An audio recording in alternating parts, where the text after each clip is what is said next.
All right, recording has started, gentlemen.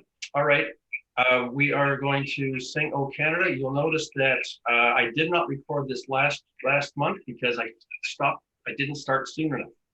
However, stand as you're able, sing as you wish, and here we are, "O Canada."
All right.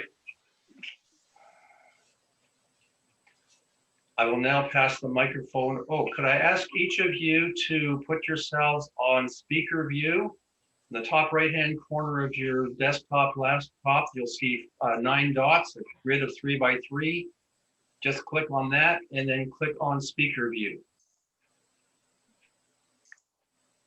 And I'll pass the microphone to Mike Johnson, our president.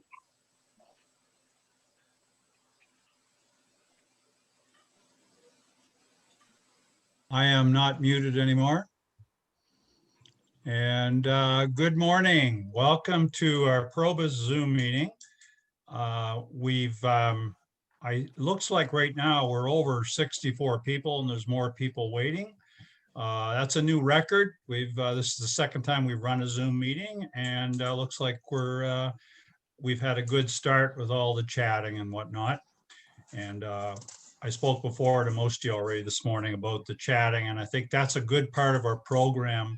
And maybe just Joe, for a note to this, we should make a note to call this our half-hour chat, not chatting, but just talking thing, because I think it's a real good part. And I assume everybody else enjoys that. Raise your hand if you like that part of things. I did. Good. Okay. Our committee has worked hard on this. We got a great speaker today, and her topic is actually going to attend the meeting. I don't know if I didn't see his name, but I got a lot of names up here in front of me. And we have some things here. We have our piano guy, John Phillips, and he's going to play some tunes for us in the spirit of Remembrance Day at the break. And I'll ask him to take a bow when he does that, just so we know you guys see who is doing it, but he plays the piano for us. We have Warren Stoke here, who's going to do a tour of his house. Just kidding. He's going to do what's this day in history for us. And we're going to start something this morning called breakout rooms. I'm going to let Joe explain all that to you later on. And that doesn't mean you're going to break out of the Zoom meeting. That means we're going to lock you in a room with 5 other guys that you don't know. And the objective of that is to actually have an ability to talk to 6 guys like they're at your table. And that's where, that's a sort of a free-for-all format. You unmute yourself and talk to each guy that's there. And the first guy to talk wins. But we're not, there's no schedule to that. It's just you're going to be in a room with 6 guys, and then we'll turn it off after 10 minutes. I'm saying this now because Joe's going to explain it and how it's going to work later on, but I thought you can look forward to that. And other than that, that's about it. Yes, Joe. Unmute, Joe. Unmute. Thank you, Mike. There's one more thing before we get to our speaker. The mechanism here, if you have a question for the speaker, it's called, you will not be able to ask the speaker. We're going to have Dave Short, our first vice president, ask that question on your behalf. To get the question to him, what you have to do is on the info bar on the bottom, there's a thing called chat. You click on that, a window will appear on the side of your screen, and at the bottom of that, it'll say to, and you click on that and go to ask questions. That's really Dave Short. And then type your message in there, hit the enter button on your keyboard, and the message will go to Dave Short. He will ask it on your behalf. Okay. Thank you, Mike. I'll give the microphone back to you. Okay, thanks, Joe. And I would say one thing. If you haven't used the chat function, it can be a bit confusing. You have to remember to press enter after you enter your speech. Make sure you address it to somebody. So I'm just repeating what Joe said for greater certainty. And we can only handle a certain number of questions here, so it will be cut off after 10 minutes. And you can address questions either to Nancy Silcox or Paul Frey, who is the topic of Nancy's speech. So I think Paul will be here. Has anybody seen Paul Frey on the list? Okay, he's here.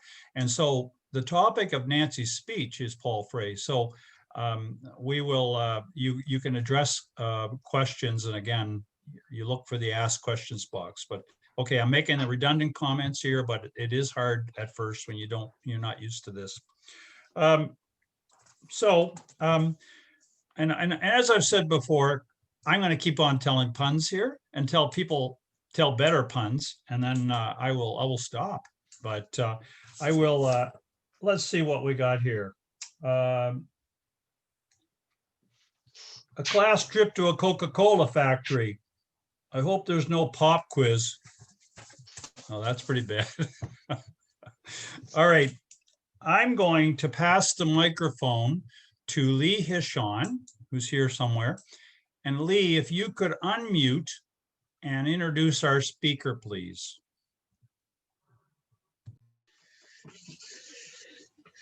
It's truly a delight for me to introduce Nancy Silcox to you this morning, gentlemen of the Kitchener-Conestoga Probus Club.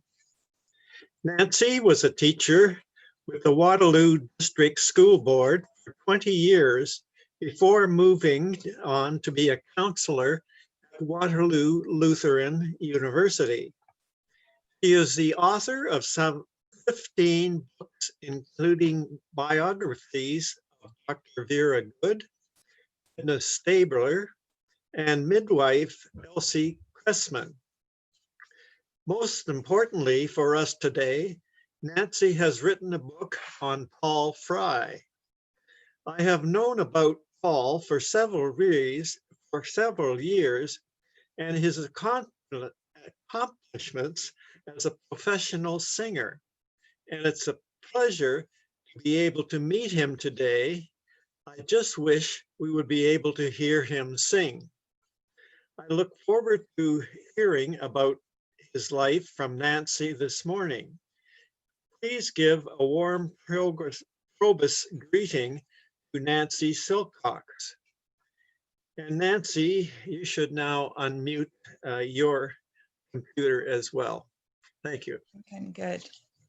Am I audible? Yes, you are. Well, good morning, Probus of Kitchener-Conestoga.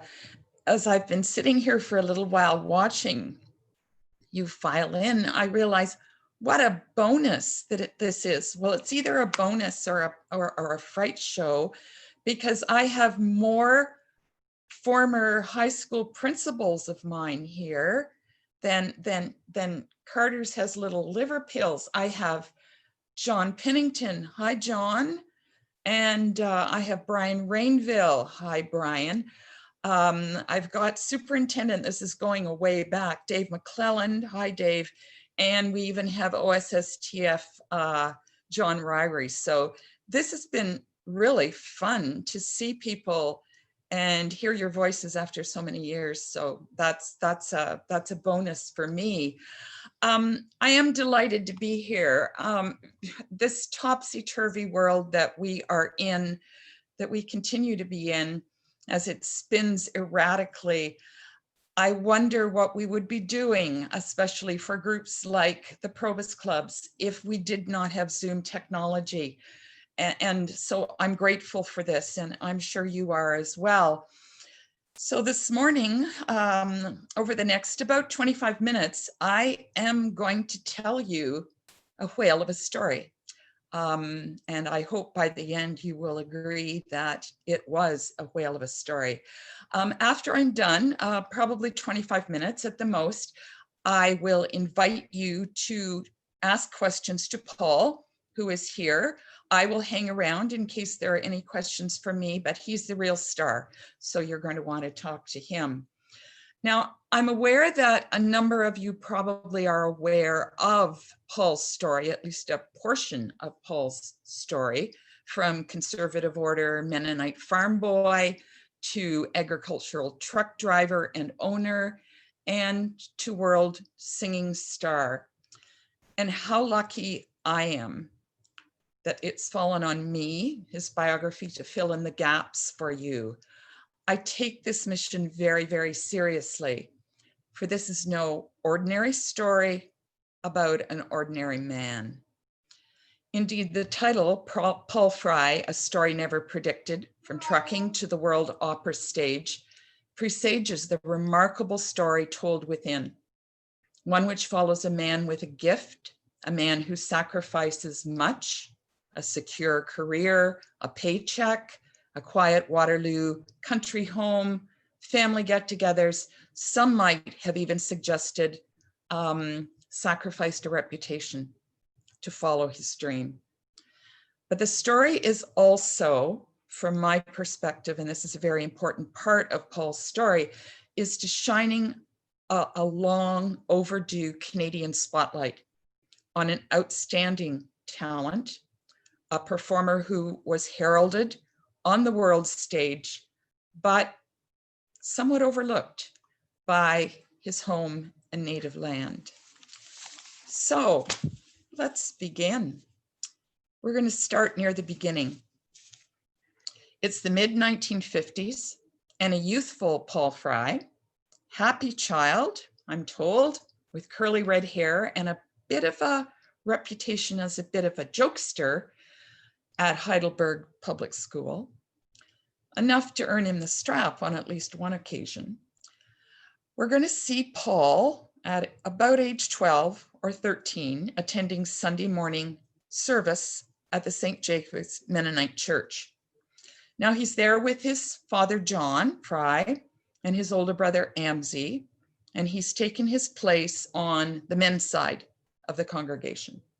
It's a cappella singing, of course, with only the chorister, Abner Martin, on a pitch pipe, leading the congregation in 4-part harmony. I'm going to read you a passage from the book. As Paul's teenage buddies' voices changed, they lowered naturally to the bass and baritone tones. Paul's voice was different. I found I couldn't get down to the lower notes that most teenage males develop. I doubt if I even knew the words of the different pitches then, but I was aware that my voice wasn't like most of my same age friends, and it embarrassed me. Paul had tried various strategies to change nature. If I was standing beside someone who had a deep bass voice, I'd try to copy him, he recalls. But to the lad's chagrin, mimicking just didn't help. But what he could do was reach the higher register notes. Little could the teenage Paul Fry have ever foretold that these ringing notes would be his fame and fortune one day. Now we're going to skip ahead to 1961. Paul, now age 20, is driving a truck for his father, John H. Fry Transport. He'll take over the business at age 21, and life is good for the handsome young buck. And while his father doesn't pay him a wage, whatever material goods Paul wishes are his. Clothes, his own car, new hockey equipment. Paul plays on a team and he loves hockey. But during one game, he gets hurt. He's out of the arena and he's off work for a week until his body heals. And he is as mad as a hatter at himself. From the book. Hockey was just a hobby, nothing more. And now because of it, I was laid up. Here I was about to take on full ownership of a business, and I couldn't work. Dad had to fill in for me until I was on my feet again. In a decision that Paul calls immediate and definite, he decided to give up hockey. Just like that. I sold my equipment right away. It was an easy choice to make. My commitment to Dad and the business was much more important than playing a game, even a game I loved. But you see, something else was percolating in the back of young Paul Fry's busy brain, something that was going to fill that hockey gap. While I was laid up, someone had given me the album of Mario Lanza singing The Student Prince. I was overwhelmed with Lanza's voice and the music. Now that's what I need to be doing instead of ruining my body playing hockey, I told myself. Convinced now that his life direction was music, Paul joined the Schneider Male Chorus under conductor Paul Berg. Later, he signs up for voice lessons from acclaimed vocal coach Victor Martins, who's just arrived in Waterloo. With Martin's encouragement, in the summer of 1972, Paul enrolls in the one-month Summer Vocal Music Institute at Waterloo Lutheran, of course now Wilfrid Laurier University. Now, serious classical music students from across Canada and the US are going to be arriving for this very special one-month course. Now, Paul counts himself among the most serious of the serious, no doubt about that.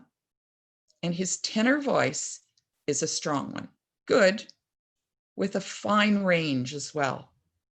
But is this young man prepared for such an intensive course of study in company with peers from across North America, most of whom have been studying music seriously for much of their life? Well, no, he's really not. You see, Paul has no musical training at all. He's never taken music lessons. He can't read a note of music, or he can't count beats to the bar. Now, he's very well aware of these deficiencies, but he's convinced still of his direction, and he's going to forge on.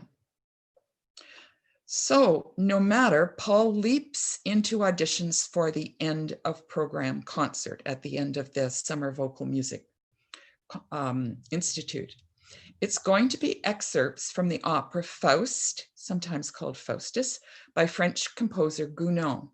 Now, on the strength of his strong voice alone, Paul lands a lead role. Now comes the daunting part of learning it from the book. Faust's libretto was in French. Paul's working vocabulary of the language barely went past bonjour.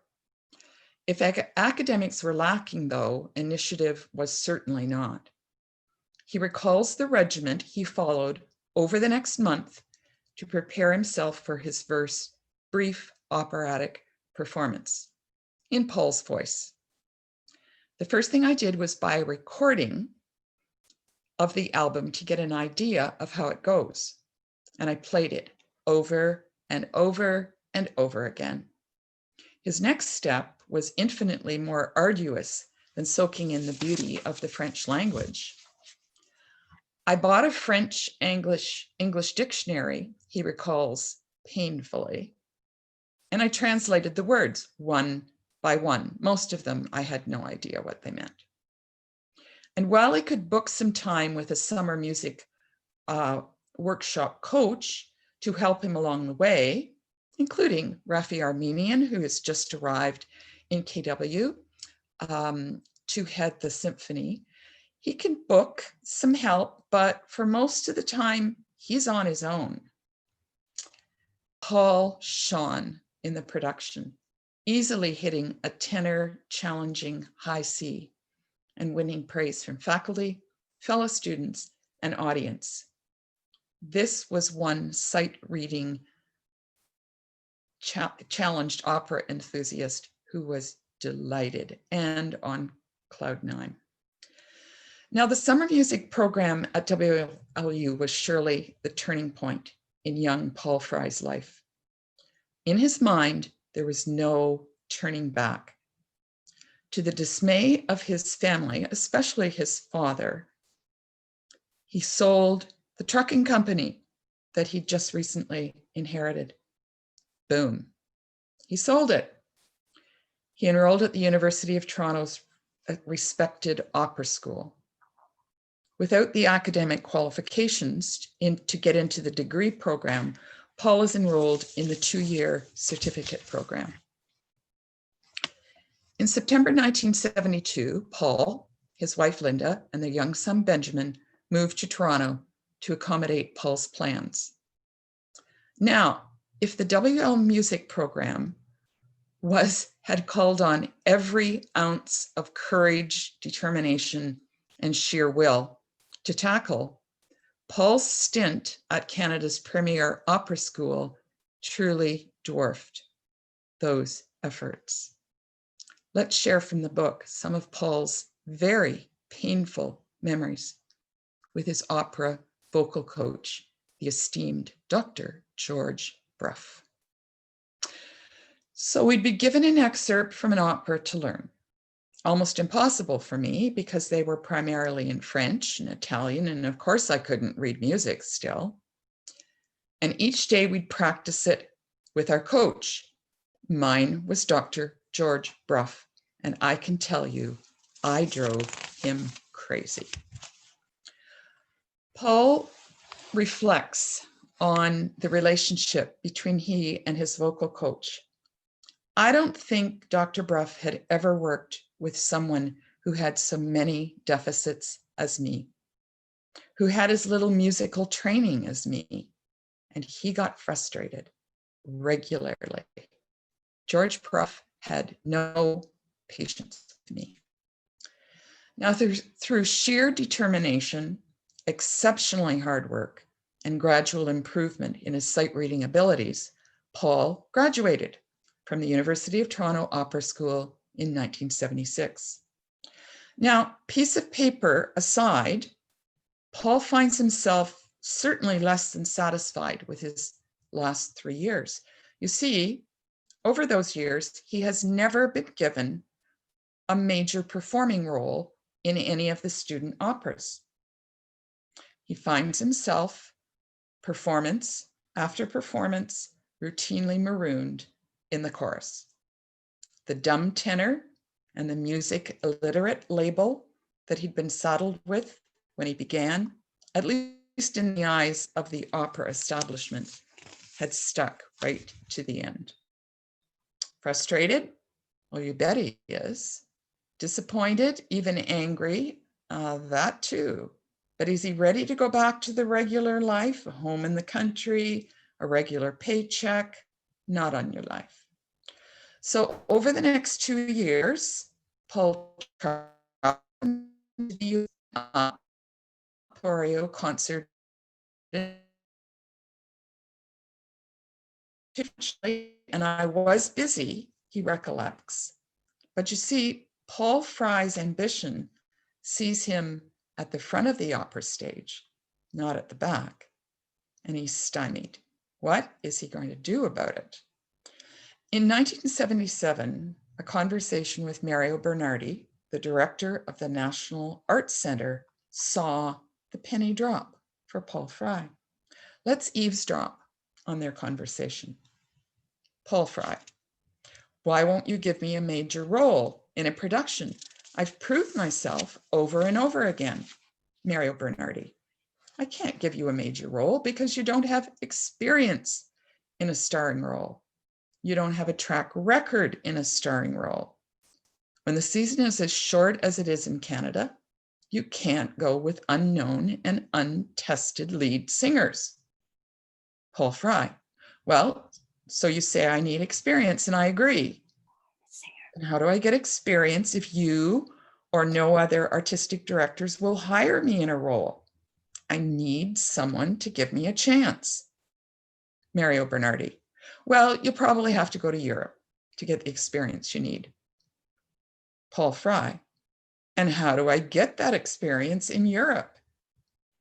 It was at this point then Paul's luck changed. Fall's 1977 seems fortune, which has pretty well been a stranger to Paul over the last few years, shining on him at last. He's been selected in a Canada-wide competition by the Canada Council to take part in an audition tour of a number of opera houses in Europe. Given the chance of a lifetime in Operaland, which is Germany, Austria, and Switzerland, Paul sings his heart out at the auditions. There's 6 of them. And after 6 auditions, he's been rejected 6 times. He's ready to pack it in and return home. But then he reconsiders. He is a good, stalwart Waterloo County lad, after all. And he decides to finish what he started. So he heads to the final audition at the Basel Opera House in Basel, Switzerland. He's unpressured and he's relaxed. I didn't care how I did at this one. I was now returning home to take up my world in Canada. And I was okay with that. Now, whether it was Paul's relaxed mindset or that he was exactly what Basel was looking for in a contract house singer is really immaterial. At the end of his audition, Paul was awarded a 2-year contract with the Basel Opera House. He would go home for a year before returning to Europe to take up the job. So in August 1978, the Fry family of 3 sold lock, stock, and barrel and moved to Switzerland. He was now a bona fide opera singer under contract to a respectable opera house in the middle tier of opera European house rankings. In Canada, we only have opera houses. In Europe, they have lower tier, middle tier, high tier, a very different world. But Paul could certainly not at this point in his life have worn the title star. That was saved for people like Placido Domingo and Luciano Pavarotti and German matinee idol Peter Hoffman and Canadian John Vickers. But he certainly was an excellent tenor with a range that moved easily between below middle C to high middle C.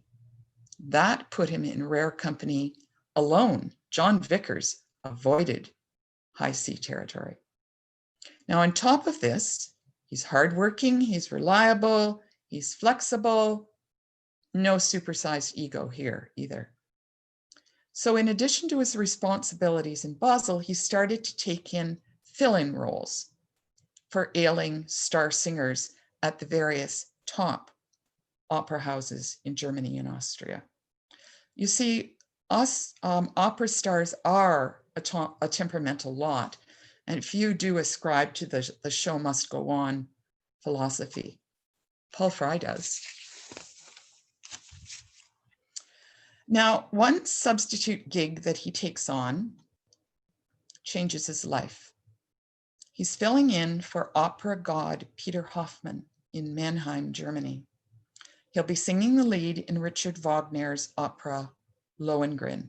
It's one of Wagner's most beloved works, the romantic tale of a knight of the Holy Grail who arrives in an inhospitable land in a boat pulled by a swan, and he's going to save a maiden in distress. Now, Paul's voice is tailor-made for this wonderful opera, and it seems the audience who hears him on night 1, 2, 3, 4, and 5, it seems they have fallen in love with Paul Fry. From the book, there was standing ovation after standing ovation, he recalls, shaking his head at the memory. And the protocol was that as long as the audience was clapping, you continued to come out for curtain calls, whether there were 2 people there or 50 people there, you came out. And then there were the bouquets of flowers and gifts that were thrown on the stage. By the way, at one concert in Tokyo, Paul was given a lovely pair of socks by a young fan, and he tells me he still wears them. The adulation continued in the hallways outside Paul's dressing room from the book. A crowd of people wanting an autograph, wanting to talk to me, to give me flowers. It was overwhelming. The rest of the performances were pretty well the same. Now, media reviews of the Mannheim performance only verified what the audience had seen and expressed to Paul in person. Music magazine gushed. Paul Fry's Mannheim performance had instantly placed him among the world great Wagnerians. Really? Waterloo Farm Boy, world great Wagnerians. Wow, this is something else. Music magazine noted too that from that magical Mannheim evening, the Paul Fry effect was immediately felt in other cities where he was scheduled to perform. Tickets were now immediately snapped up. Everybody wants to hear Paul Fry. And one writer quipped, suddenly every crowned head of European opera was buying a ticket to hear Paul Fry sing. And the best was yet to come. Hard on the heels of his Mannheim spectacular came an invitation to sing at the Holy Grail of Wagnerian opera, the Bayreuth Festival in Bayreuth, Germany. Some of you have maybe even been there. I have not. A fixture on the opera festival calendar since 1876, the Bayreuth Festival of 1987 was a bit special. Why? Because famed film director Werner Herzog, he's an opera director too.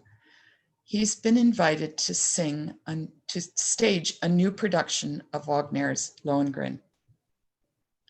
Werner Herzog, as many of you know, remains today one of the top movie directors in the world. And I do need to brag a little wee bit right here.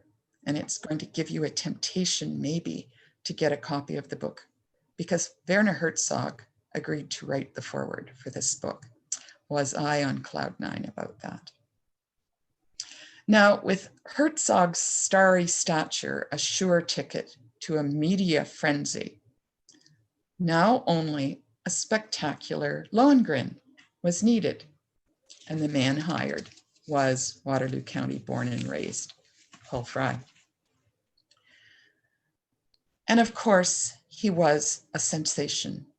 In 1987, and for the next 7 years, he would return to the Bayreuth Summer Festival to sing Lohengrin. In its 143-year history, no other opera tenor has matched that record. Now, Bayreuth turned Paul Fry into an acclaimed world-class star, and he was inundated with invitations to sing. And what he could fit into his hectic schedule, he took, from Sydney, Australia, to Hong Kong, to the Met in New York City, to Buenos Aires. And while many of those opera invitations were to sing Lohengrin and other Wagnerian German operas, Paul's versatility also allowed him to sing Italian and French with ease. Puccini, Verdi, Rossini, Bizet. Wow. And what about Canada? As Paul is globetrotting around the world, what about Canada? Well, he received and accepted a number of invitations for concerts and oratorio in his home and native land. The Canadian opera establishment did not follow suit. Interesting, isn't it?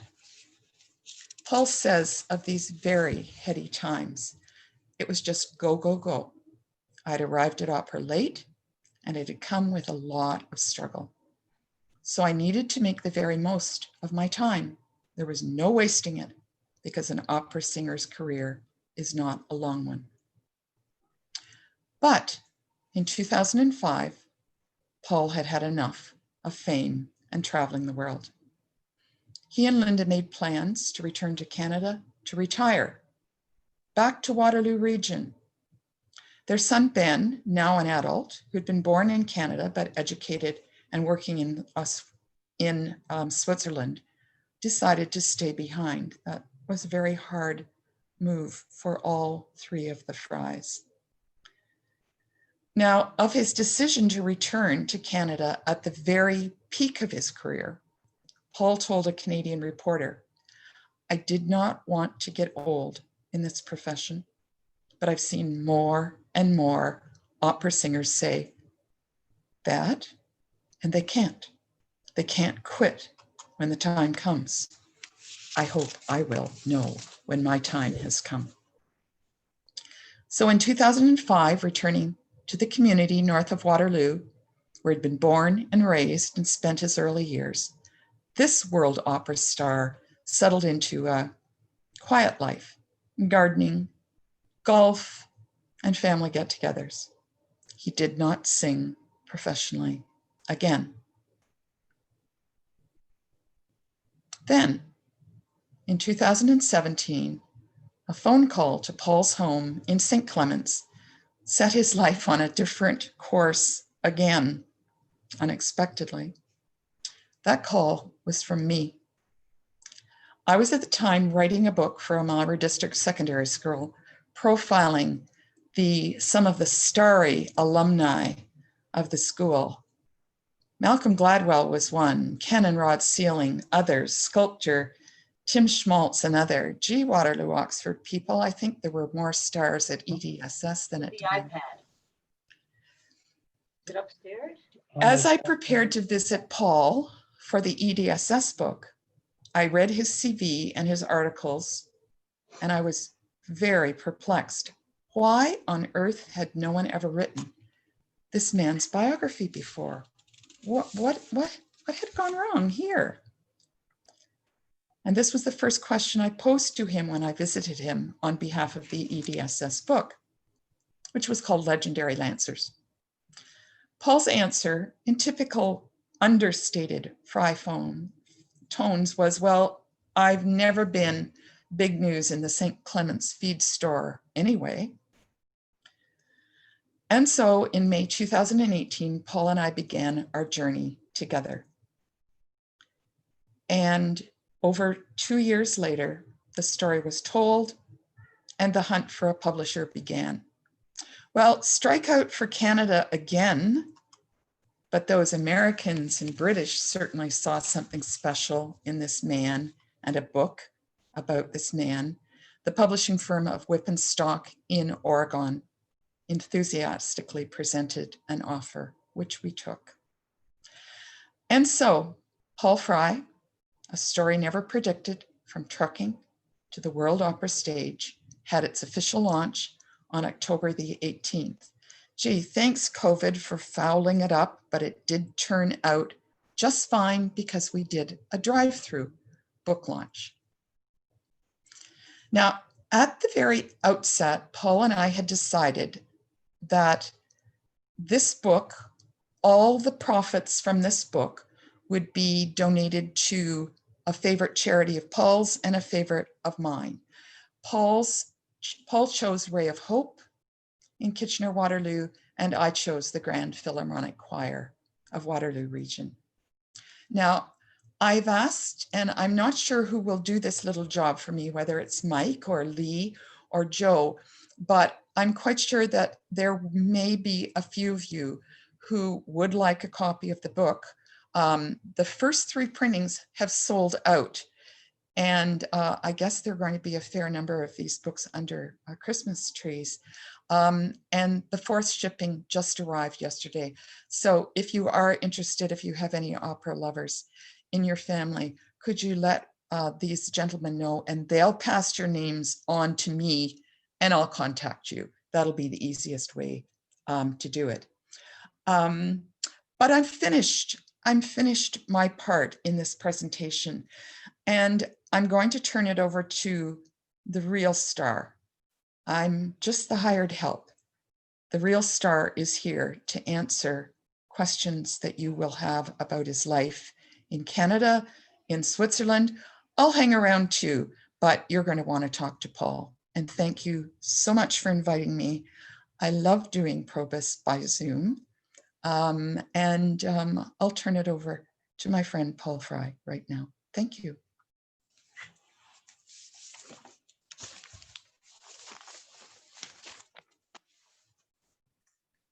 So, Paul, I'm Dave Short, and Nancy, that was just a wonderful talk about an amazing man.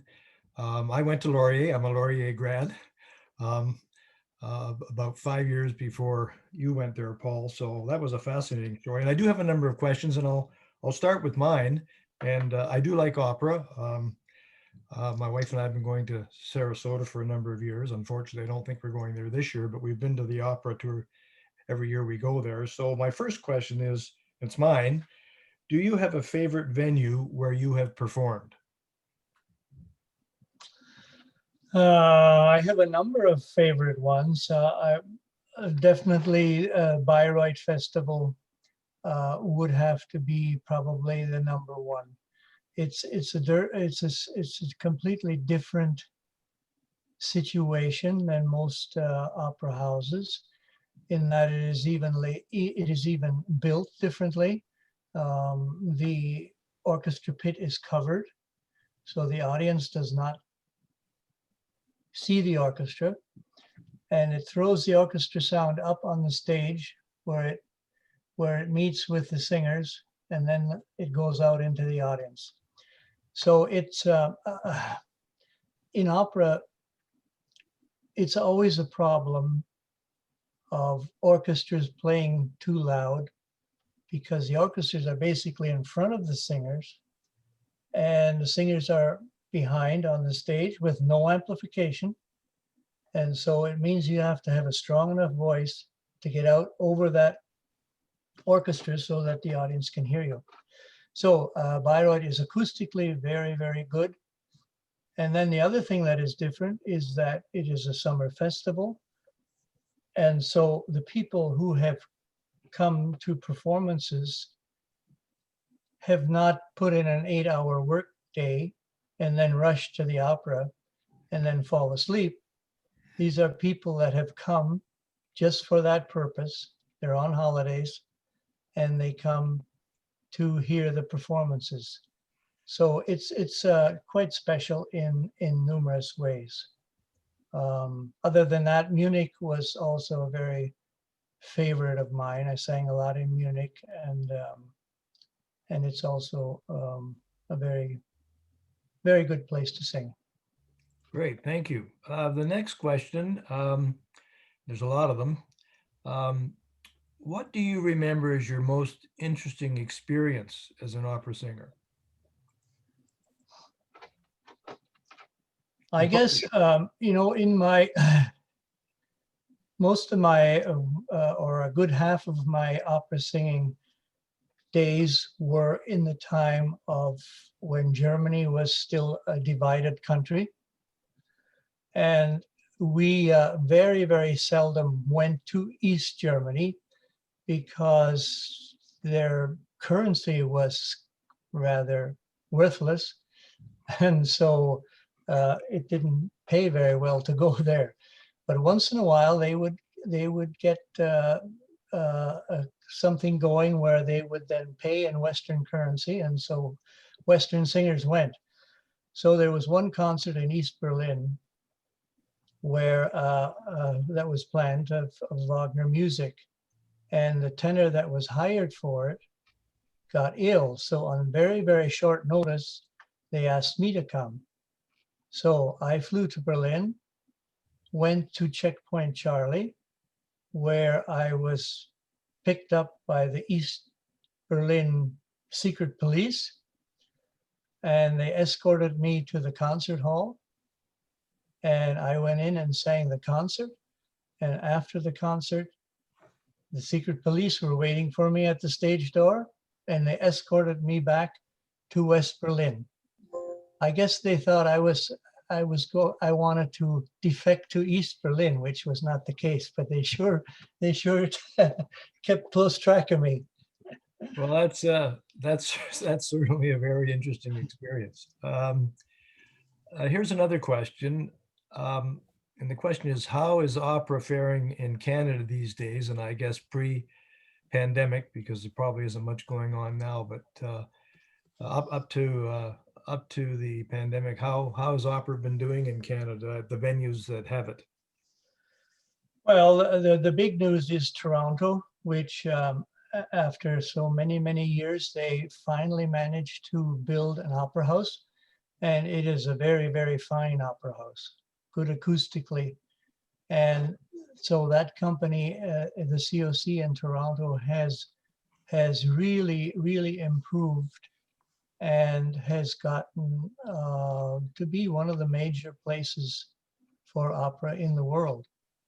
So now, of course, the situation now has stopped everything, and I'm really fearful that it's going to be difficult to get things going again back to the level that it was. But certainly, I mean, I remember when I started out, people were saying, "Oh well, opera is a thing of the past. You know, it's going to die out, and nobody will know what opera is anymore." So far, that hasn't happened. Now, I hope that they can get back to where they were before, because Toronto is really good. I don't know too much about the rest. Montreal, I think, is pretty good. In my time, there was a really good summer festival in Ottawa at the National Arts Center, and that is no longer going. But yeah, I think, as I say, I hope after this coronavirus is over, that they can get back to where they were before. Great. I'll stop for a second. President Mike, I'm not keeping track of time here. I have more questions. So you just jump in after Paul has answered a specific question if you think we've reached our allocated time for questions, but I will continue on right now. The next question is, how does an opera singer deal with all the different languages in opera? Well, it can be difficult. It is certainly better if you get to speak the language. For one thing, it's much easier than to memorize it and to know what you're singing about.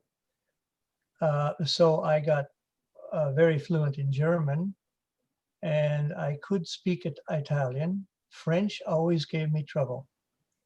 And I sang in French the least, I guess, but it means that you have to, as I think Nancy mentioned, translate so you know what you're singing about. That's very important. And then have a vocal coach that coaches you on pronouncing it properly. And so that's what needs to be done. A lot of people sing in a language they don't speak, and it works. Oh, great. I know that Nancy touched upon this in her talk, but one question is, how did your family react to this major change in your life when you sold the business and then moved to Europe? I think she used the word dismayed, but I'm sure you had some conversations about that. Well, I certainly know that my parents weren't enthused about it. As Nancy mentioned, I worked for my father until I was age 21 for no wages. Everything was controlled by him. But then when I reached 21, then it became the opposite. I got to take over the business, and he let me run it the way I wanted to run it. So when I said I'm going to sell the business and become a singer, he was definitely disappointed, no question about it. But he didn't discourage me. He didn't encourage me either, but he didn't discourage me from doing it. And then many years later, it got to be so that people would meet my father and say, "Oh, you're the father of the singer." Then he felt better about it. My mother was never too enthused about it at any time. This, Nancy mentioned that in retirement, you've taken up golf. So we have an interesting question request here. It is, Paul, could you please say 4 in your best opera voice? 4. Oh, As in, here comes the shot. yeah. Well, we need to use that word once in a while out in the golf course. I was just out yesterday. It was rather chilly. Yeah, I'm a golfer myself. I canceled today, but playing tomorrow. I have one question here. I got to find it, and this is to Nancy, and I think you did touch upon this. But the question is, how did you pick Paul for your book project? Obviously, he was an excellent subject, but so this is for you, Nancy. Oh, you got to unmute yourself. Here, I'll unmute you.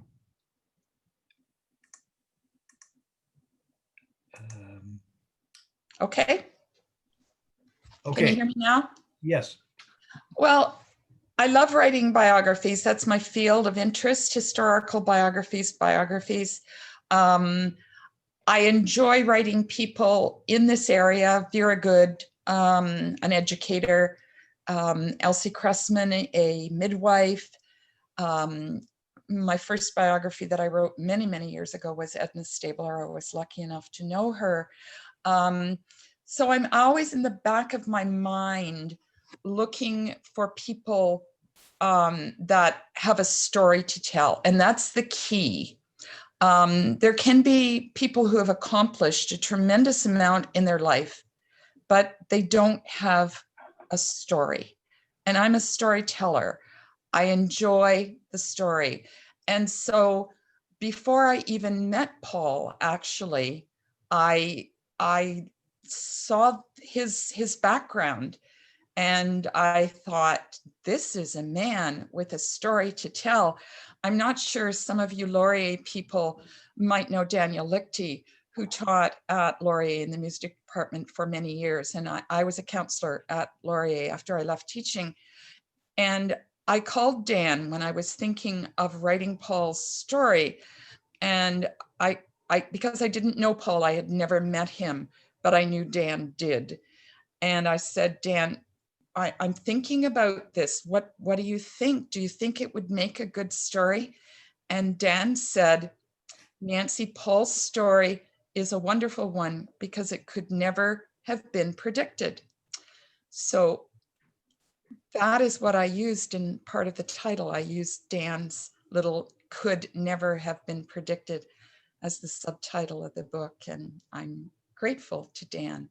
So yeah, it's the interest, it's the storyline, it's the unusual that I enjoy telling. Oh, great. Well, thanks for your explanation. And that appears to be all our questions. So I'm going to ask John Ryrie to unmute himself, and John is going to thank our guest speaker. There we are. Okay. No, Nancy, thank you very much for showing up and giving us a terrific speech. As a former educator, I'm particularly impressed that it was really clear, it was vivid, it was organized.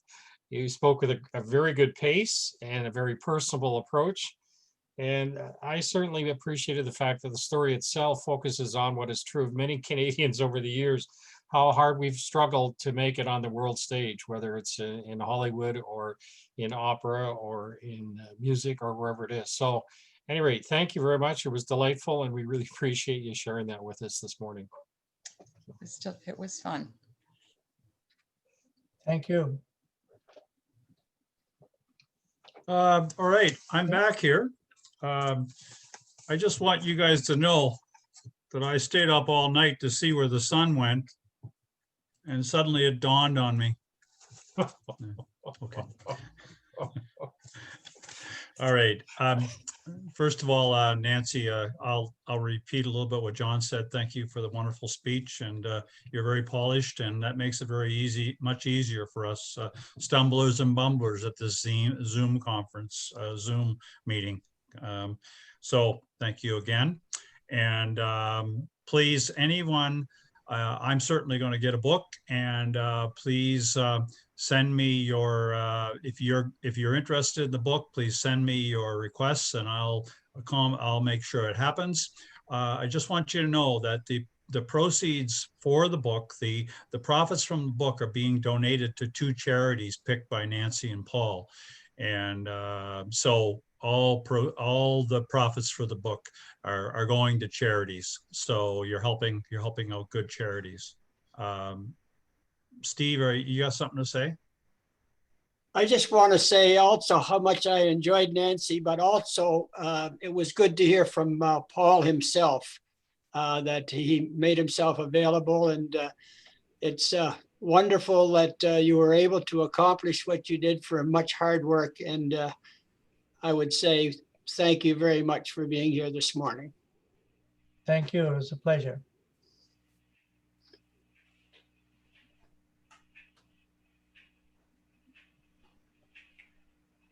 Joe? Yes, thank you, Mike. We will send out through Tom Slomke a blast to all of you, those that aren't here able to join this meeting, with the information about the book and the name of the publisher, so you can get it yourselves.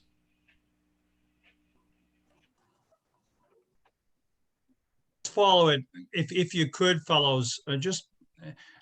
I'm not sure about the arrangements Nancy has, but if you could kind of do it through us rather than ordering directly, I'm not sure how this works. So if we could try it that way, it would be better. But Nancy, do you have any comment on that, or are you still there? Okay. I'm not sure if she's here right now. Okay, so we're going to take a short break, but John Phillips is here. John, are you around somewhere? Could you talk? So show everybody where you are. Morning, John Mike. Phillips. John is going. Can you hear me, Mike? Yeah. Can you show your face so guys know who you are? Take a bow a little bit. Great. Okay, that better? Yeah, and John's got a short bunch of selections. This is not going to go any longer than 5 minutes. It's time to take a break, perhaps, to do whatever you need to do. But John is going to play some, we're getting into the time of Remembrance Day, and he's going to play some tunes that are related to Remembrance Day. And he's going to do that for about 4 or 5 minutes. And then at the end, you're going to hear what sounds like a racetrack klaxon type of thing. And John's going to play that a couple times. And that's when it's time to come back to your desk, because we'll get the meeting restarted and then call in Warren Stoke. And so please come back to your table, but take a little break now, get a coffee, but leave your computer on so you can hear John's music. And John's going to become a regular guy on our meetings here, playing music for us, and he does a great job. So John, go ahead and play your tunes. Good morning, guys. With Remembrance Day fast approaching, here are a few tunes from the 30s and 40s. We begin with the Chanteuses of France, World War II, Edith Piaf.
Next, from Vera Lynn, 1940.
This one was first recorded by Lely Anderson, 1939.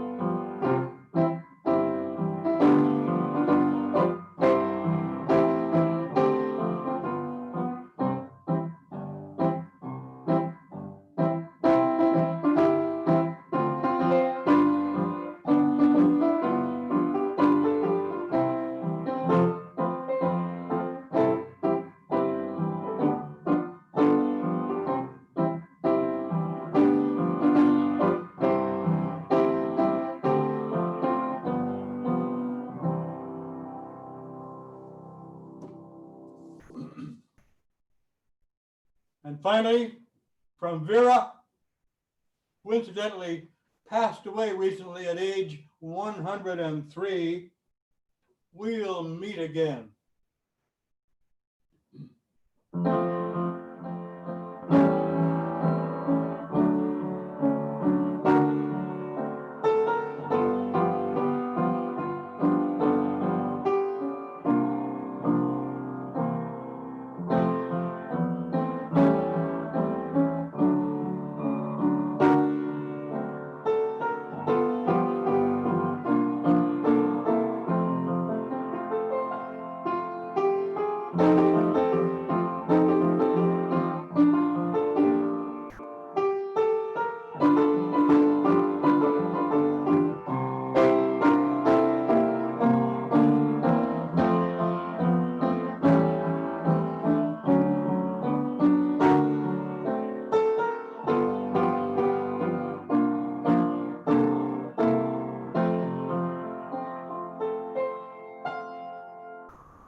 Have a good day, gentlemen, and keep safe.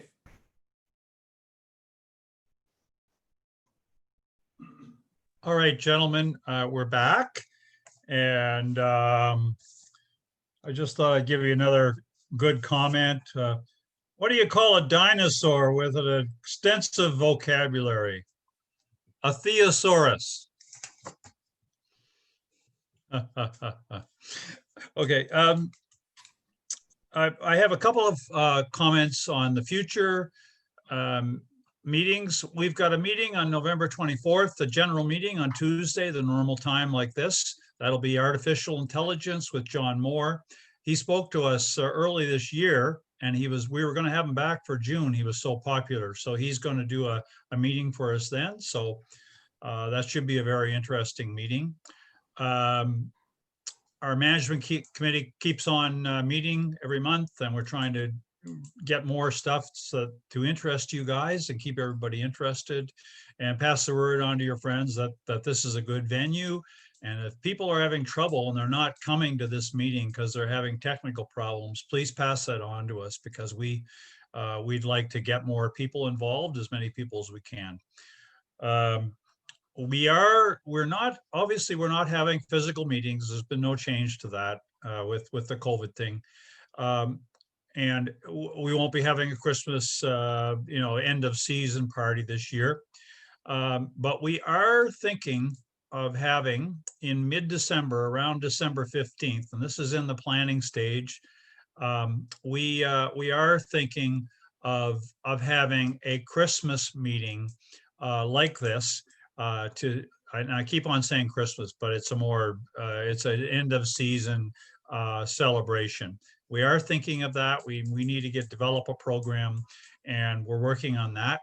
And so mark it on your calendars. It's a strong maybe, but we do have to develop the program, and anybody who wants to help out on that is very welcome to join in.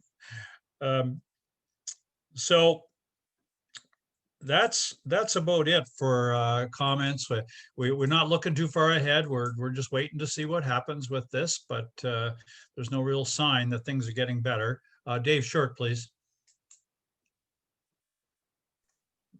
Mike, just following up, I know this isn't in our script, but just following up on what you said, I've had 2 or 3 Probarians say to me that one of the main reasons why they come to Probus is they enjoy the social getting together before the meeting and talking to their old friends at the coffee break. So if any of you are talking to your Probus friends who aren't joining in these meetings because they don't think that we have any of these type of social interactions, you might want to mention to them that for the 30-45 minutes before the meeting, we did have some pretty good kibitzing back and forth, and maybe that will encourage them to reconsider getting involved, and we can increase our numbers.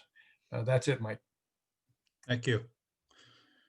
Well, okay, so moving along here, that's the announcements, and we welcome any kind of response to this meeting that you'd like to give us, pro and con. We'd like to hear, what do you think? Too long, too short? Did you like, did you enjoy the meeting? Comments, anything at all? We're very open to that. Except my puns are not going anywhere until someone gets better at them. That's all. So I would like to turn the mic over to Warren Stoke right now. And Warren is going to tell us about this day in history. Warren, you're on. Thanks very much, Mike. I like your puns. They're punny. Can everybody hear me okay? Okay, we're good. So this day in history marks the traditional founding of the city of Amsterdam in 1275. And also in 1682, Philadelphia was founded in the Commonwealth of Pennsylvania. Donald Trump knows it well, by William Penn, an English Quaker. In 1858, Roland Hussey Macy opened Macy's department store in New York City. It was Macy's 8th business adventure. The first 7 had failed badly. 1904, the New York City subway system is officially opened. It was the first rapid transit subway system in America. 1925, on this date, October 27th, Fred Waller, a special effects man at Paramount Pictures in Astoria, New York, received the patent for water skis. Waller hit on the idea of using water skis to film a moving image on the water. 1927, the first newsreel featuring sound was released in New York City. 1936, Mrs. Wallace Simpson obtains her divorce, which would eventually allow her to marry King Edward VIII of the United Kingdom, thus forcing his abdication from the throne. He will be succeeded by King George VI. 1938, DuPont announced nylon as the new name for its synthetic yarn. DuPont first produced gunpowder and later cellulose-based paints. 1947, You Bet Your Life, the radio show starring Groucho Marx, premiered on ABC. On this date, in 2004, the Boston Red Sox defeated the St. Louis Cardinals to win their first World Series in 86 years. The Toronto Maple Leafs only need 33 more to reach that same number, before they win their next Stanley Cup. On this date in 1967, Expo 67 closed in Montreal.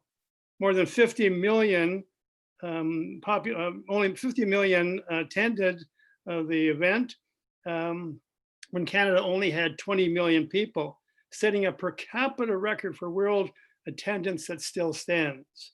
And I leave you this morning with stay positive and test negative.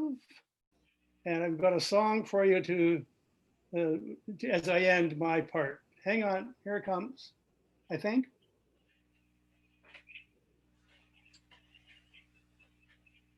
Hang on, where'd it go? Oh, hang on, I gotta unmute it, mute it. There it goes.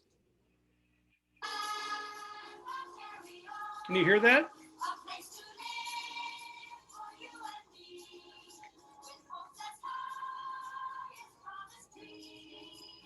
So the Ontario song from the Place to Stand at the Ontario Pavilion, Expo 67. Thank you, gentlemen. Have a great day. Thank you, Warren. That was very good, and that's one of the things that's been a staple of our club for a long time, and we hope to keep that rolling in with these things. I also want to thank John Phillips for the selections of tunes for the Remembrance Day ceremonies. That was good to have, and we can't be there to sing with it, but on the other hand, John's been a very stalwart volunteer in helping us get this meeting going, and I really appreciate his input. And that's it. Right now, we're going to try something new, and this is not going to take long, and we've not done it before. Joe Sheldon, our Zoom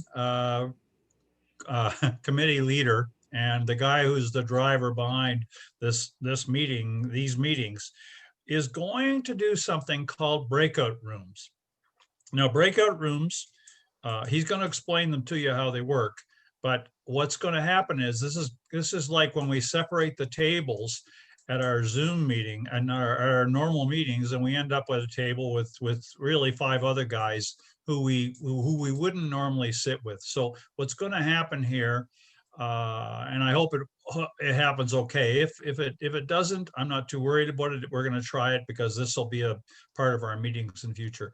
So Joe, can you take this away for me, please? Yes, thank you, Mike. Mike said this is new. It is. I'm not exactly sure how it works. They're called breakout rooms. There are little gaps and delays. So I'm going to create these breakout rooms. There's going to be a delay of 1 or 2 seconds, and which seems like an eternity. You will be assigned automatically by the computer into groups of 6. One group is going to have fewer than that, or maybe 2. We're not sure yet because we haven't done this before. You're going to have to unmute yourselves so you can talk.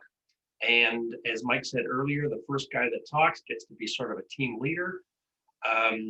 What we've learned in our management committee meetings is that it does not work well if 2 or 3 people are talking at once. So if somebody wants to say something, put your hand up and you can acknowledge that. So you'll learn to stop and start. It's not like being there in person, but it does work.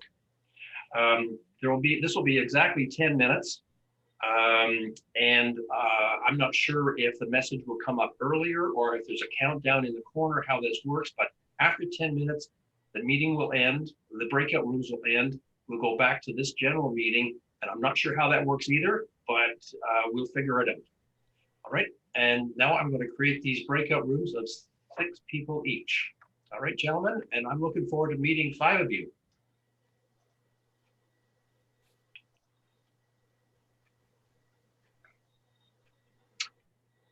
Okay.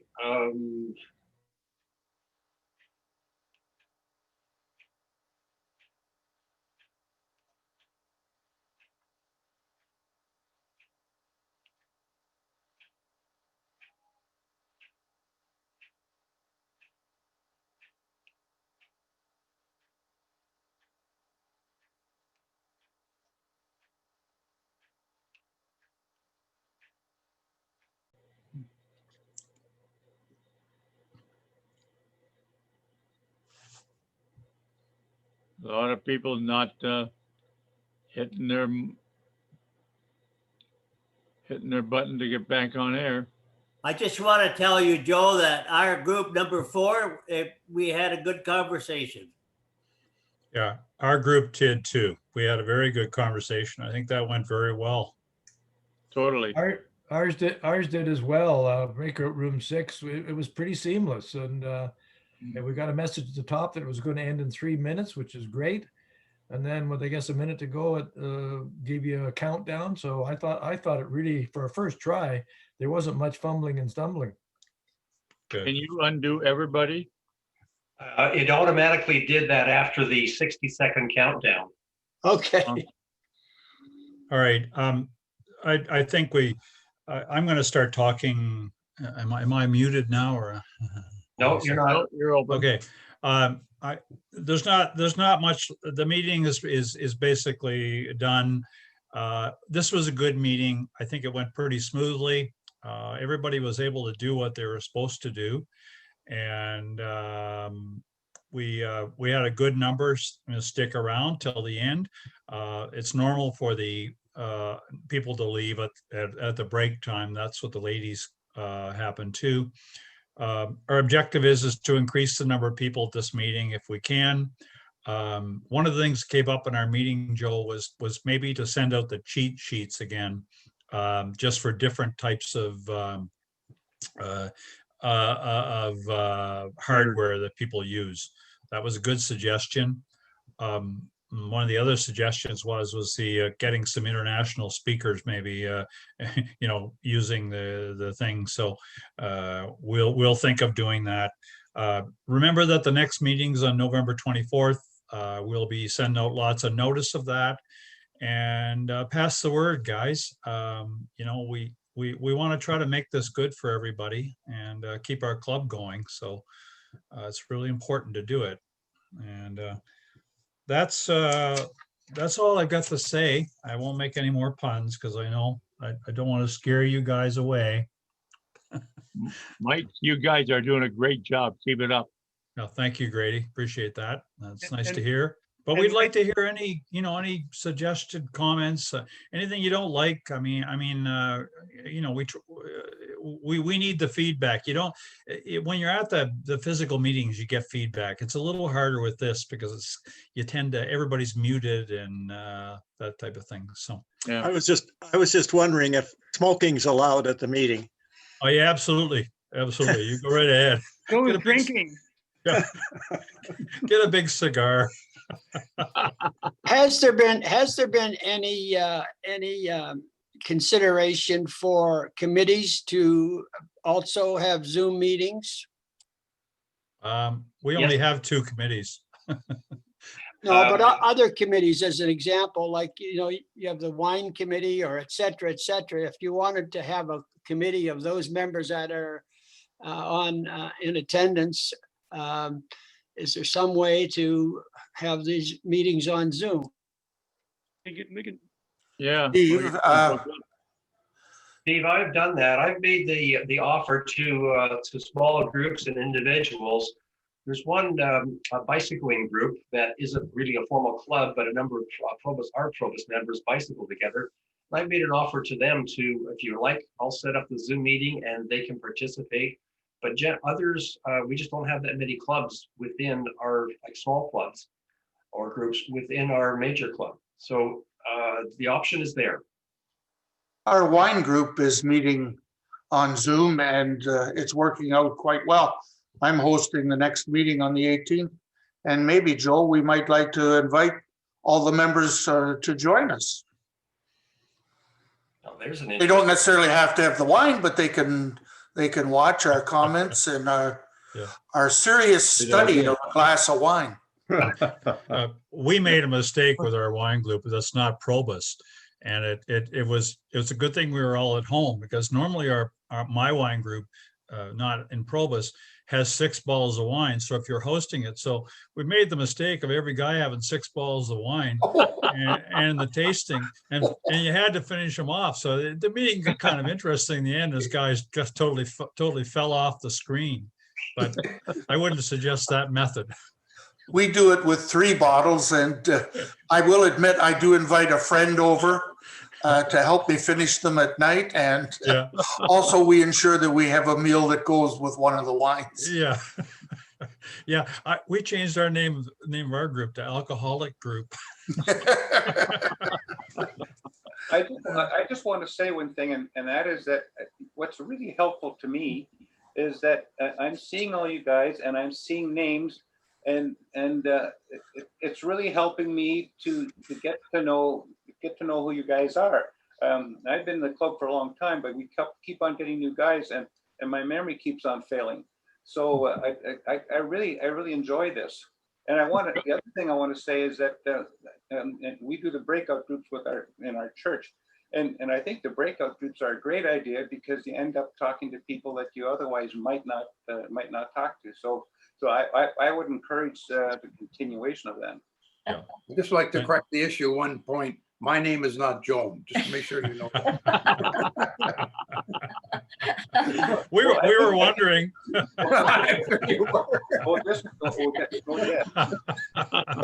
Yeah, we wondered if you came out of the closet, but Oh, ooh. This is Probus. The party's getting rough. Yeah, I think we better close the meeting, but thank you, fellows. It was a lot of fun today, and we hope to keep that going. And I'll ask, I move to adjourn this meeting, and Joe will stop recording when I will second the meeting, and on behalf of Stumble, Bumble, and Tumble, good day, gentlemen. Good job, guys. Night. Bye. Wiedersehen. Bye-bye.